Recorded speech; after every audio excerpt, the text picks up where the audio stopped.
ఈరోజు బొమ్మనహాల్ మండలం ఉద్దేహాల్లో ఇంటింటి ప్రచారం చేస్తూ ఉన్నాం. గ్రామంలో ముఖ్యంగా మహిళలు పెద్ద ఎత్తున ఆదరిస్తూ ఉన్నారు. మీరు గెలుస్తారనే ఆశ ఉంది కాబట్టే మేము ఇంకా నమ్మకంతో బతుకుతా ఉన్నాం. మీరే గెలవాలా, మళ్ళా పక్కా ఇల్లు కట్టించాలా, అర్ధాంతరంగా ఆగిపోయిన ఇళ్ళన్నీ కూడా నిర్మాణాలు పూర్తి చేయాలా, రైతులను బాగు చేయాలా. ముఖ్యంగా ఉద్దేహాల్లో పాతమా కానీ 500 ఎకరాలు ఉంది.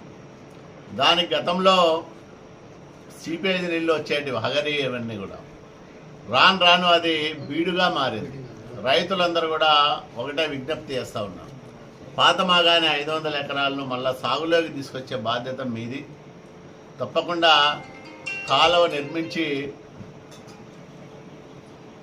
ఆ పాతమా కానీ ఆయకట్టును స్థిరీకరించే విధంగా చేయమని అడుగుతూ ఉన్నారు. దాన్ని కూడా తప్పకుండా మేము అధికారంలోకి వచ్చిన తర్వాత ప్రతిపాదనలు రూపకల్పన చేసి ఆ పనులు కూడా చేస్తాం. అవే కాకుండా ఎవరికైతే ఇల్లు లేవో వాళ్ళందరికీ ఇల్లు కట్టిస్తాం.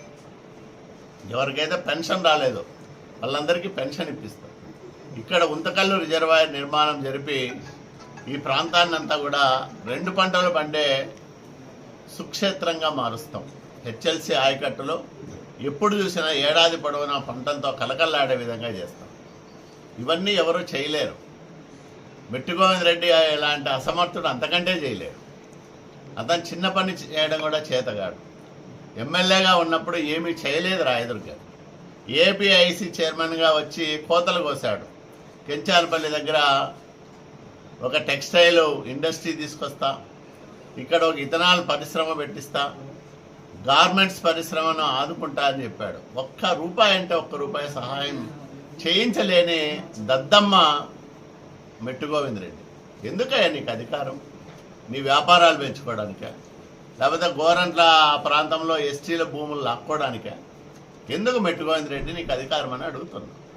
ఏం చేస్తావు? అధికారం ప్రజలకు ఉపయోగపెడతావా? పనులు సాధించే సామర్థ్యం నీకుందా? ఏమీ చేతగాని దద్దమ్మవు నువ్వు. నీకెందుకయ్యా రాజకీయం? నీకెందుకయ్యా పదవులు? కాబట్టి నీలాంటి వాళ్ళంతా కూడా వ్యాపారాలు చేసుకుంటుంటే సరిపోతుంది, కానీ రాజకీయాల్లోకి వచ్చి రాజకీయాలను భ్రష్టు పట్టిస్తూ ఉన్నారు. కాబట్టి ఇతని వల్ల రాయదుర్గానికి పుట్టు ఉపయోగం లేదు, రాయదుర్గం ప్రజలకు అంతకంటే ఉపయోగం లేదు. సమర్థతకు ఓటేయమని చెప్తాడ. 49 సెల్ఫీ ఛాలెంజ్లు చేశాను. నేనేం చేశానో చెప్పుకుంటున్నా. ఇంకా 50 వరకు చేయొచ్చు అనుకుంటే. నేను ప్రకటించింది 50 వారాలు. ఇంక 50వ రిలీజ్ చేయాల రేపు సోమవారం. అదే మిగిలింది. అంటే ఇన్ని పనులు చేశాను కాబట్టి చెప్పుకోవడానికి నాకు చాంతాడంత జాబితా ఉంది.